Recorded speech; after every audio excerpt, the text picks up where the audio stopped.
Olá pessoal, tudo bem com vocês? Hoje a gente vai dar continuidade ao estudo de Apocalipse. Hoje a gente vai falar sobre os 7 selos, né? E tá muito calor. Se tiver algum barulho aí, é o ventilador que tá na cozinha, mas, né?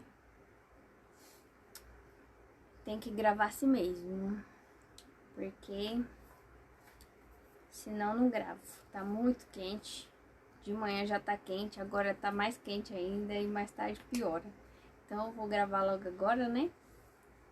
E aí, bom, bora lá.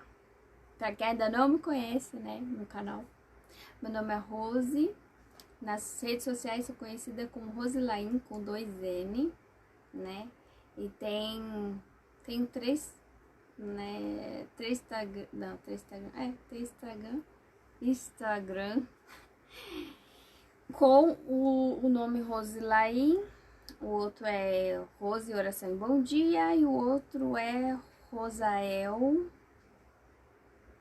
underline 2020. Acho que é isso. Mas tem tudo lá no Rosilaine, na bio. E aí vocês podem me encontrar por lá, também no Facebook. Outras redes sociais eu não tenho, porque não tenho tempo para tudo isso. Mas, então, onde eu deixo mais conteúdo é no Rose Oração e Bom Dia, né? Que aí tem 2 versículos por dia e mais a oração de um dos versículos. E mais esse canal aqui no YouTube, que é de estudos bíblicos. Então, todas as minhas redes sociais são de estudo da Bíblia, de uma forma ou de outra. Então, agora a gente vai começar com os 7 selos. Há um princípio fundamental de repetição ao se estudar as profecias do Apocalipse. Elas não são sucessivas, né? Não acontece a sequência uma da outra. Isso não acontece no livro de Apocalipse. Mas repetitivas, isso é.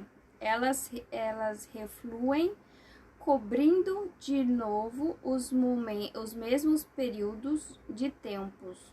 Os 7 selos, por exemplo, bem como as 7 trombetas, que ainda estudaremos, né? Cobrem o mesmo período de tempo das 7 igrejas. Enquanto as 7 cartas das 7 igrejas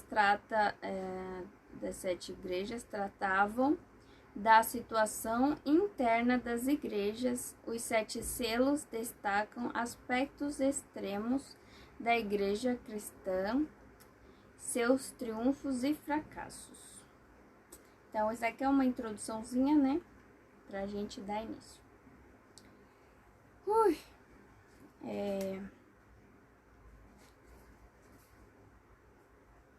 Pode abrir o livro... peraí, deixa eu só falar aqui mais uma coisinha. A abertura dos 4 primeiros selos.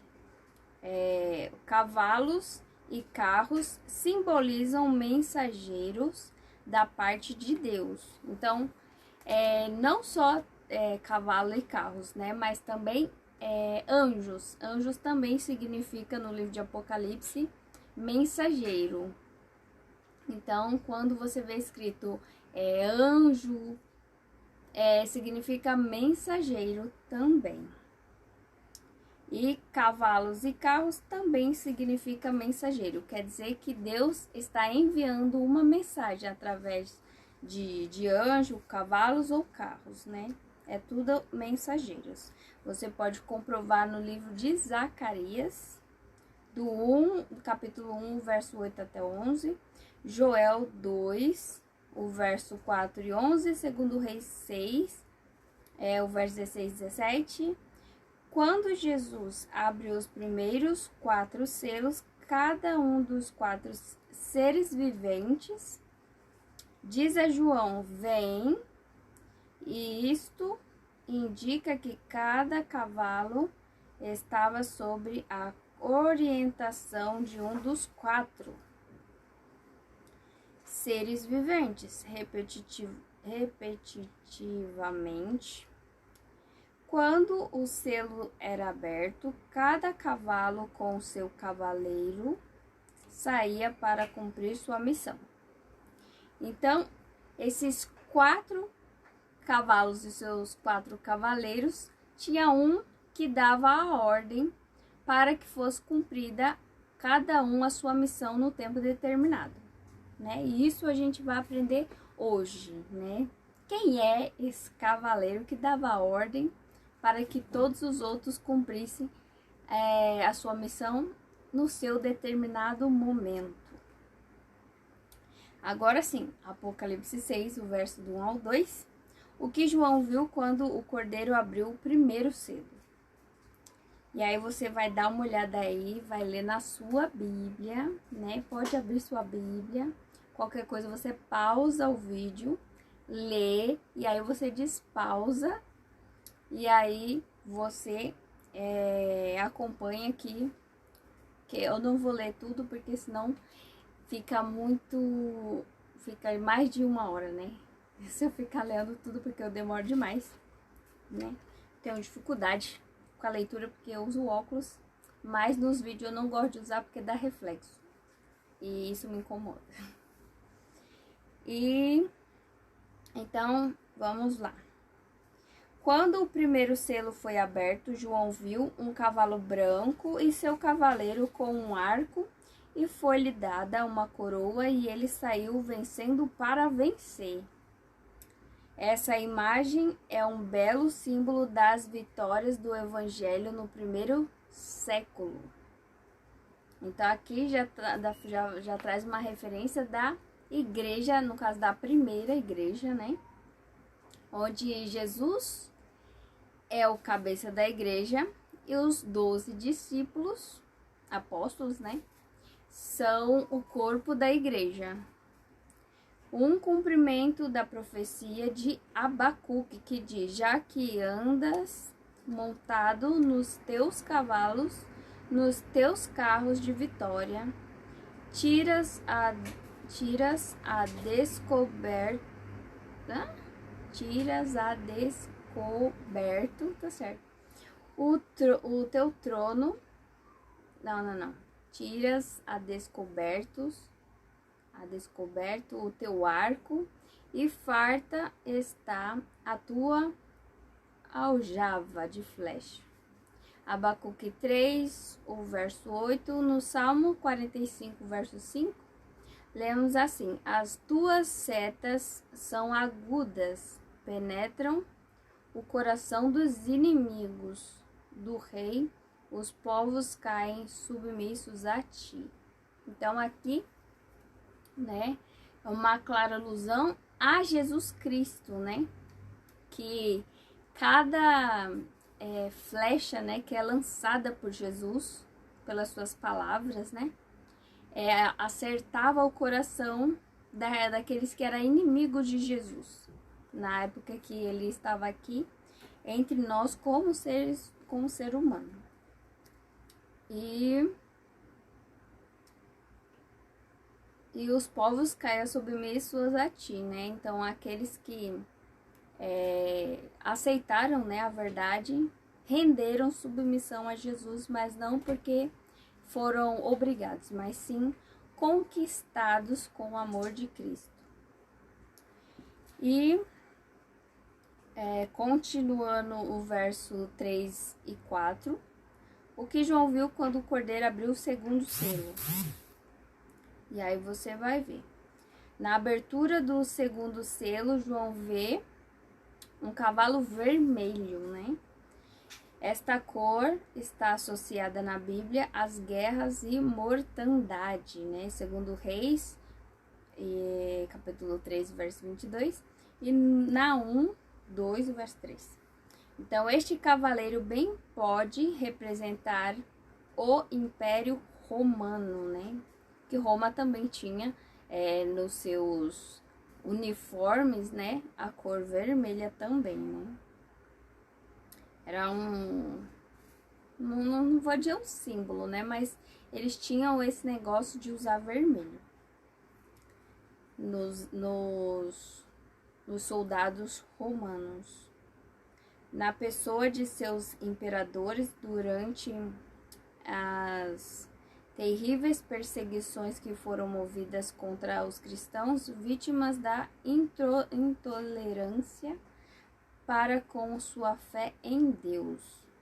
Então, o período do segundo selo se estende desde a morte de João, o último dos apóstolos, a morrer, por volta do ano 100, né? Porque a gente não tem como bater o martelo se foi realmente o ano 100 ou 97, sei lá.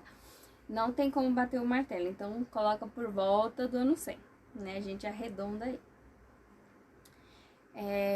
Depois de Cristo, né? Até a assinatura do Edito de Tolerância de Milão. Pelo imperador Constantino em 313 depois de Cristo. Este edito declarava que o imperador romano seria neutro em relação ao credo religioso, acabando oficialmente com toda perseguição e devolvendo os lugares de culto e as propriedades que tinham sido confiscadas dos cristãos. Assim foi dado ao cristianismo estatuto de legitimidade. E a igreja respirou um breve período de paz. Calor demais, gente do céu. E hoje, né, a gente está respirando também, né, no nosso tempo, esse período de paz. Tá quente demais. Continuando no verso 5 até o 6, o que João viu quando o cordeiro abriu o terceiro selo. João vai ver o que? O cavalo. Se o cavalo branco, né, do primeiro selo representava a pureza do evangelho, né, com Jesus e os apóstolos, né, que avançou vitorioso nos dias de Éfeso, o preto significa o contrário, né? Então, se antes a igreja ela era pura, né, e vencia, né? Ela vencia, estava aqui falando que o cavalo branco ele vem vencendo para vencer, né? Então, aqui nesse período de que o cavalo ele se torna preto, aqui é justamente o contrário. Então, essa igreja não está mais pura, né? Ela está totalmente suja, né? E aí, o que acontece? Neste período houve uma união da religião e o poder civil. Então houve um casamento, vamos assim dizer, né? Para ficar mais simples.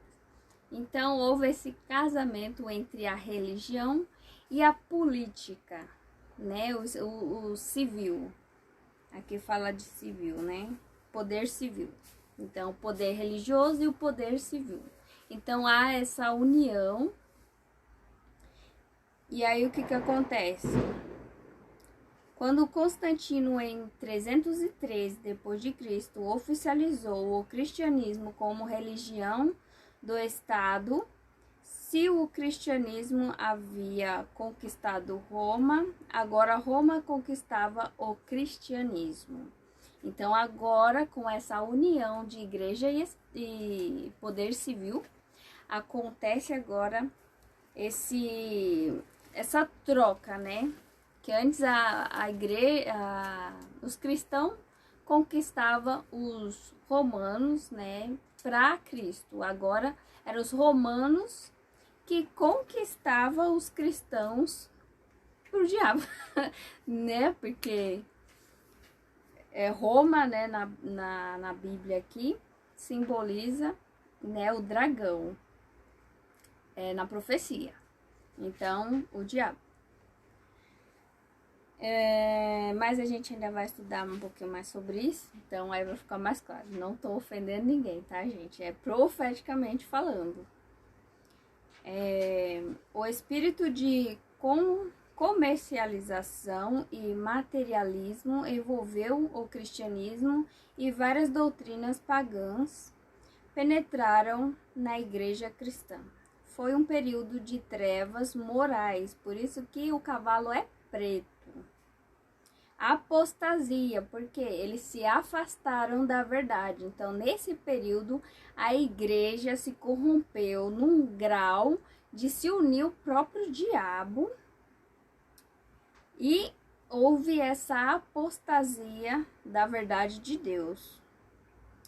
E erros doutrinários, né, foram feitos durante esse período. Então, o cavalo trazia em sua mão uma balança. A balança na Bíblia é um símbolo de julgamento, né? Porque a balança, ela precisa estar equilibrada para ser justo. Mas, né, como também existe aquela balança no negócio de advogado, né, juiz, tem esse símbolo de balança. Então, que é um símbolo de justiça, né? Então, aqui na Bíblia é julgamento. Então, você pode comprovar em Jó 31, verso 6 e Daniel 5, verso 27. E agora, do verso 7 até o 8, o que João viu quando o cordeiro abriu o quarto selo. Na abertura do quarto selo surge o último cavalo, né? São 4 cavalos, 4 cavaleiros.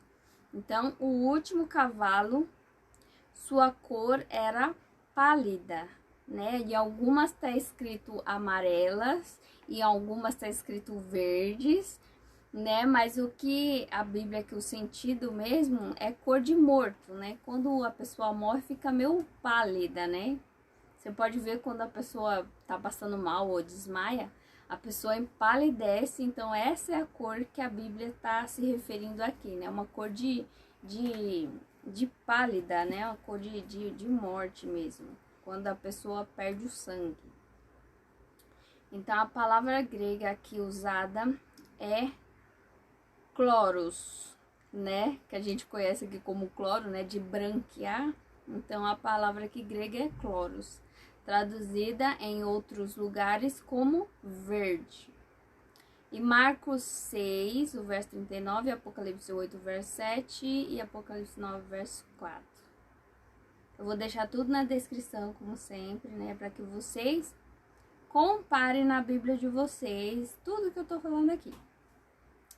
Quando uma planta, né, está fora de alcance do sol, perde sua cor, seu verdor, e se torna pálida, né? Isso daí é muito possível a gente observar isso na natureza, né? Que realmente, quando a plantinha ela não fica no sol, ela dá aquela palidada nela, né? Ou se ficar muito tempo no sol, né? Ela fica mais amarelada também, né? Só que é um amarelo queimado, mais puxando pro marrom, alaranjado por aí. Mas aqui a gente tá falando do pálido, né? Então, deste modo, a igreja cristã, tendo se afastado da fé apostólica, né? Tornou-se praticamente impossível aos raios do sol da justiça de Cristo, Malaquias 4:2, penetrarem as trevas espirituais que a cobriram. Então, uma vez que você se afasta da verdade de Jesus, você se torna pálido, né? Fica com aquela cor de morto, cor de quando a pessoa não tem mais sangue no corpo, fica com aquela cor estranha, meio amarelada.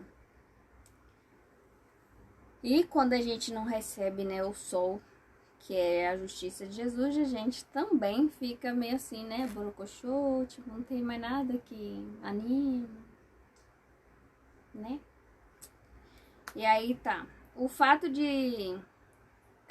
do cavaleiro se chamar morte e o inferno ou a sepultura o seguia são símbolos da obra nefasta realizada contra os fiéis filhos de Deus da Idade Média.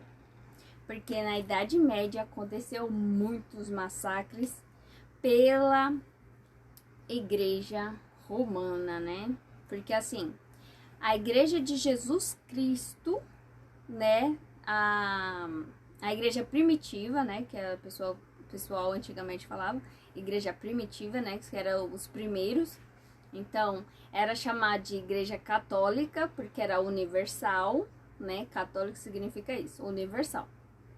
Então, era chamada de igreja católica, apostólica, porque vinha dos apóstolos, e cristã, porque Cristo era o cabeça da igreja. Mas, com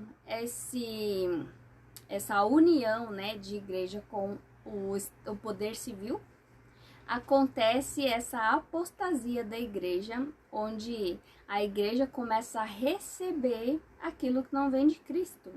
Então, isso daí se chama adultério, né? Fornicação, adultério, né? Porque aceitou de Roma, que não era o seu marido, dentro dela coisas que não veio do seu marido. Então se tornou uma igreja adúltera, né? Uma prostituta. E aí, mais para frente, a gente vê que isso se tornou muito mais pior, né? Porque a igreja agora aceita o nome. Então, houve esse casamento da igreja com Roma. Então, por isso agora a igreja que antes era de Cristo, agora se chama romana. Por quê? Agora é a igreja católica apostólica romana, porque recebe ordens, a cabeça da igreja agora é Roma, não é Cristo. Por isso que a igreja católica romana se tornou uma prostituta, né, espiritualmente falando, tá?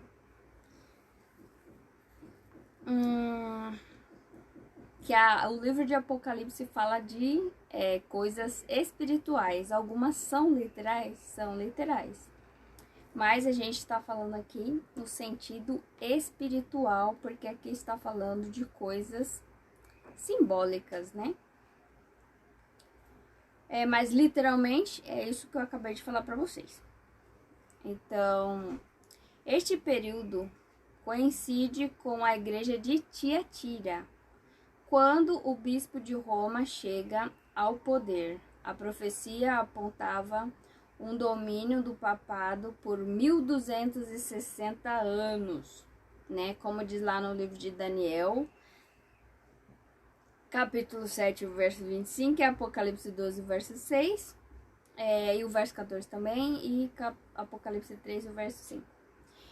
Este período cumpre-se na história dos anos 538, quando é expulsa de Roma a última tribo ariana, os ostrogodos, até 1798, ano da prisão do Papa Pio VI, por ordem de Napoleão Bonaparte. Então, tudo isso que eu estou te falando, historicamente você pode ver os relatos de jornais, livros, enciclopédias, livros históricos. Então, tudo isso está registrado na história. Então, você pode comprovar que o que eu tô falando aqui é verdade e sim, aconteceu. Então, para você não ficar com dúvida de falar, isso é mentira, gente, não é possível. Falar, sim, é possível e aconteceu. E continuando agora no verso 9 até o 11, né? Quando João viu o cordeiro abriu o quinto selo, né? O que foi que aconteceu? Então, quando o cordeiro abre o quinto selo, João viu almas chamando debaixo do altar. Será que isso daqui também é simbólico, como os 4 cavaleiros do Apocalipse? Vamos ver. A expressão almas não deve ser compreendida à luz da crença popular como algo imaterial, né? O espírito, né? Tá aparecendo lá, não. Que se separa do homem em sua morte. A palavra grega aqui é piché, que aparece 102 vezes no Novo Testamento e equivale a ser vivente, ao mais apropriadamente a uma pessoa. Você pode comprovar lá em Atos 2, o verso 41, Atos 7, o verso 14, 1 Pedro, capítulo 3, verso 20. De fato, em que toda a Bíblia, a expressão alma nunca se refere a uma entidade fora, agora a visão, fora e independente do corpo. Então, aqui a Bíblia está falando que quando João vê almas embaixo, né, clamando, como é que está escrito aqui? Clamando. Então, quando João vê almas debaixo do altar clamando por justiça, não é algo literal, é simbólico. Então, do mesmo jeito que os 4 cavaleiros do Apocalipse é simbólico, essas almas debaixo do altar também é simbólico. Porque em Gênesis a gente vê que o homem foi formado do pó da terra, então Deus moldou, né, o ser humano do barro, e então soprou nele o fôlego de vida. E aí o que aconteceu? O homem passou a ser um ser vivente. Então, a alma vivente é uma pessoa viva, entendeu? Então, uma pessoa quando tá morta, ela tá morta. Ela não tem alma, ela é uma alma. Somente quando ela está viva. Então, eu sou uma alma vivente porque estou viva. A partir do momento que eu morro, eu não sou mais uma alma vivente, e sim um corpo sem o fôlego de vida, né? Somente o molde ali da forma feminina feita, né, pelas mãos de Deus, do barro.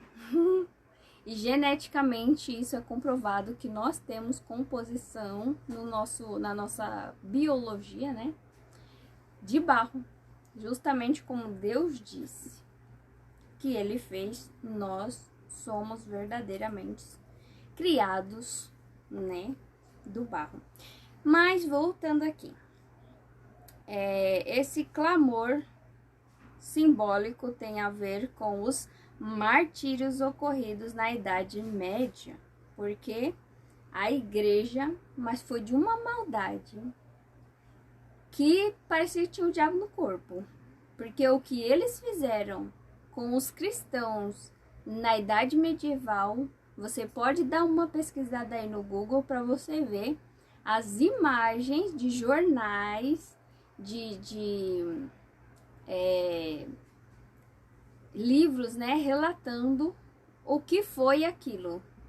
Então, era a pessoa, tem até um museu, não sei se é Grã-Bretanha, agora eu não lembro onde que tá, mas tem um museu que tem esses negócios até hoje, de como era feito o martírio desses cristãos. Então, era cristão cerrado no meio, cortado a cabeça, esmiuçado por máquinas, né?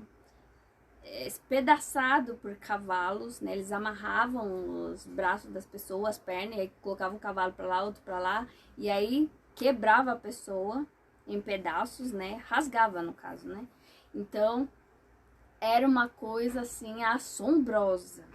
Então, você está tendo conhecimento hoje. Então, se você é participante dessa igreja, sai dela, porque o Deus está dizendo para você em Apocalipse 18, sai dela, povo meu, para que você não seja cúmplice dos seus pecados. Por quê? Esta igreja cometeu pecados abomináveis aos olhos de Deus. E se você estudar um pouquinho a história da igreja primitiva, né, que vai estar do começo, que ela estava pura, até hoje, que se corrompeu em um grau que você não tem noção.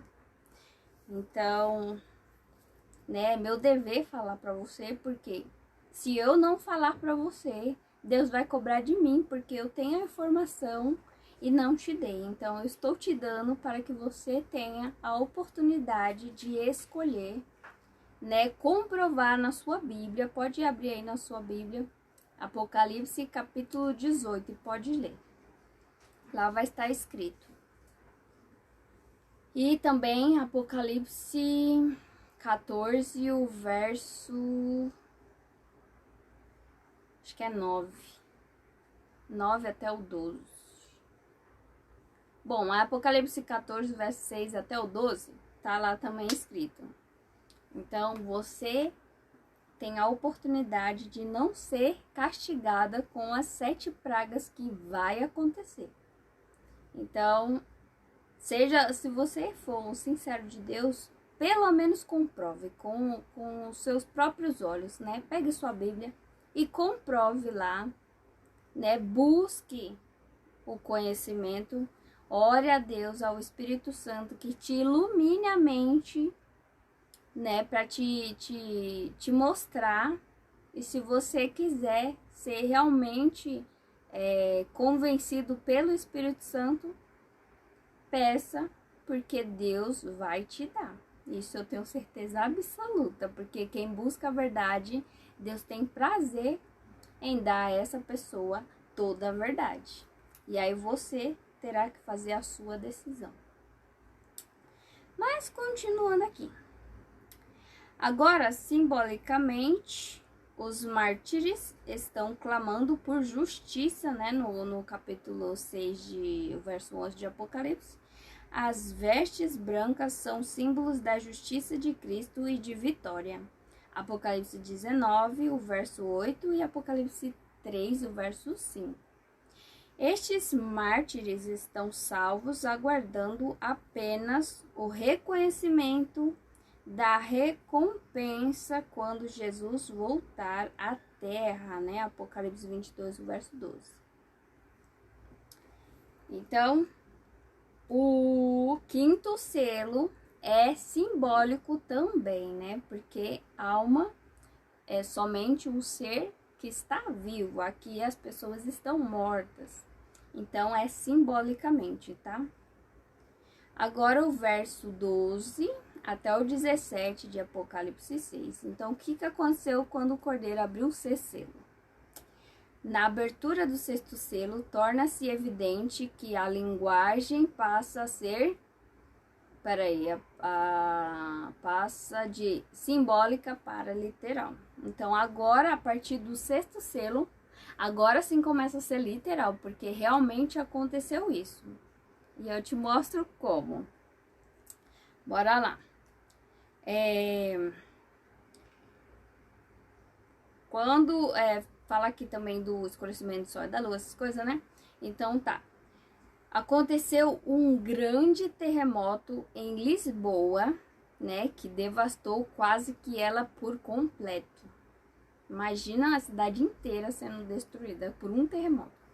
Então, tem também, né? Até no YouTube, se você procurar, tem vídeo falando sobre esse acontecimento de Lisboa, né? Inclusive, eu até assisti um que ele tinha até uma maquete mostrando e imagem, né, do pessoal que estava vivo naquela época, eles descreviam o horror que foi esse dia.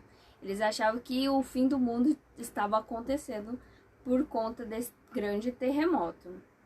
E aconteceu em Lisboa, dia 1º de novembro de 1755.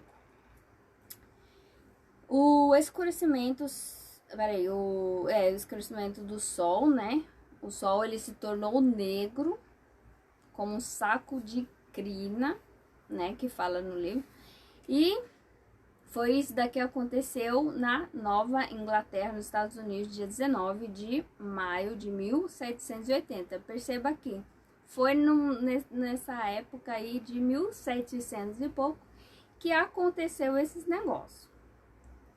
E a lua se tornou como sangue na Inglaterra, Estados Unidos também, dia 19 de maio de 1780. E aí também aconteceu a queda das estrelas, né? Que fala do livro de Mateus 24, né? Lembra que eu disse para vocês que Mateus 24 ele está na sequência correta dos acontecimentos, né, que irão acontecer antes da volta de Jesus. Então, antes da volta de Jesus, estava falando que isso iria acontecer e já aconteceu, né? E aí você pode estar pensando, mas daí foi só um eclipse, isso daí acontece direto. E não. Os cientistas, né, eles pesquisaram e viram que nesse dia não houve o alinhamento para que acontecesse o eclipse. E também o escurecimento do sol a lua se tornando sangue não teve esse alinhamento dos planetas para que ocorresse esse tal eclipse. Então não foi algo como fala, natural, foi algo sobrenatural, né? Porque não tinha nada na frente para que ocorresse esse eclipse. Então, realmente aconteceu. E a queda das estrelas, né? Tem jornais da época que eles mostram, né? No caso, pintura, porque não sei se tinha negócio de fotos, esse negócio. E também, né? Eu acho que nem apareceria. Apesar que... bom, não sei. Mas tem lá no jornal daquela época, que até tinha print do negócio, não sei onde eu coloquei, que quando você vê uma estrela cadente caindo, né, ele passa assim, né?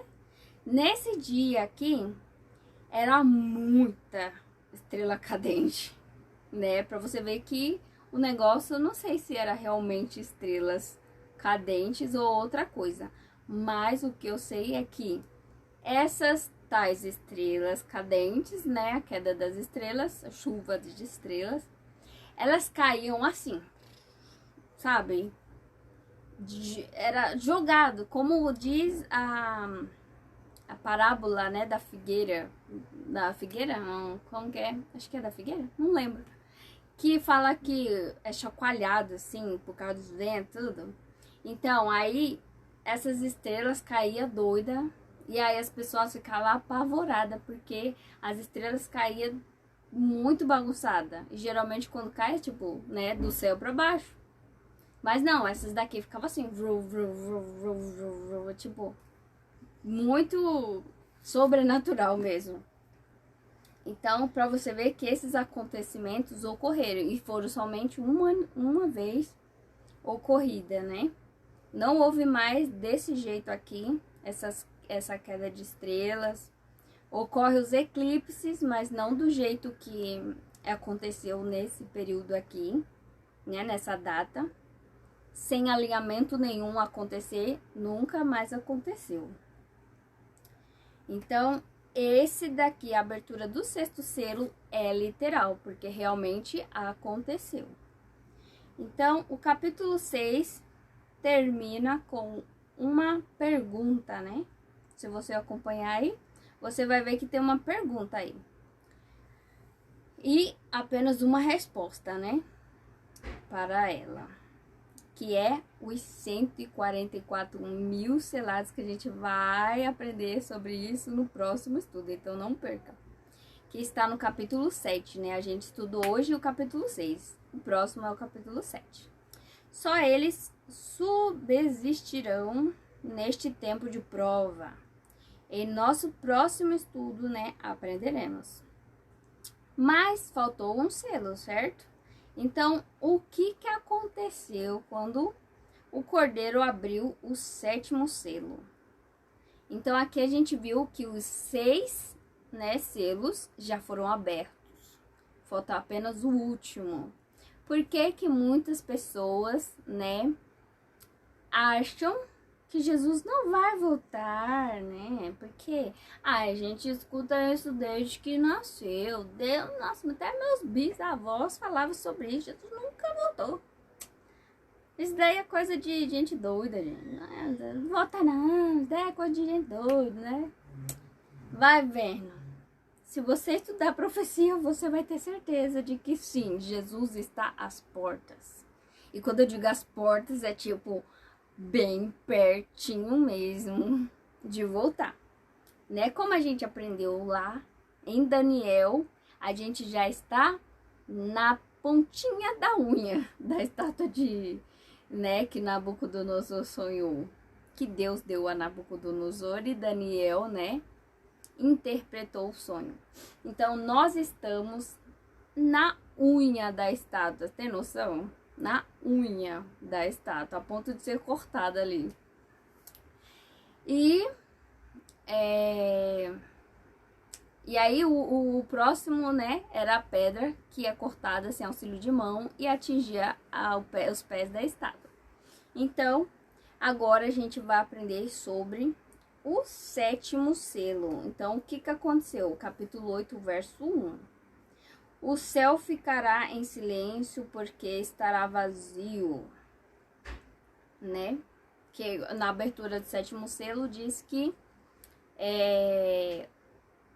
o céu ficará em silêncio por meia hora, né? Algo desse tipo. Eu esqueci agora o verso. É sempre assim. Mas tá, bora lá. Então, não ficará um só anjo, pois todos virão com Cristo para aquela gloriosa viagem que vai durar uma semana, mais ou menos, né? Porque é cerca de uma semana. Porque assim, ó. Vamos lá, né? Se um dia profético é equivalente a um ano literal, né? Então, vamos fazer as contas. Então, um ano literal é igual a 12 meses, certo? Então, se um ano é igual a se um dia profético é igual a um ano, 12 horas, né, é igual a 6 meses. E 6 horas é igual a 3 meses. E 2 horas é igual a um mês. E 1 hora é igual a 15 dias. Logo, meia hora é igual a 7 dias e meio. Então, por isso que vai haver silêncio por cerca de meia hora. Por quê? Deus vai vir com todos os anjos, né, nas nuvens do céu. E a distância, né, da onde Deus está, do terceiro céu até esse daqui, o primeiro céu, né, que é a atmosfera aqui, então leva cerca de 7 dias e meio, mais ou menos.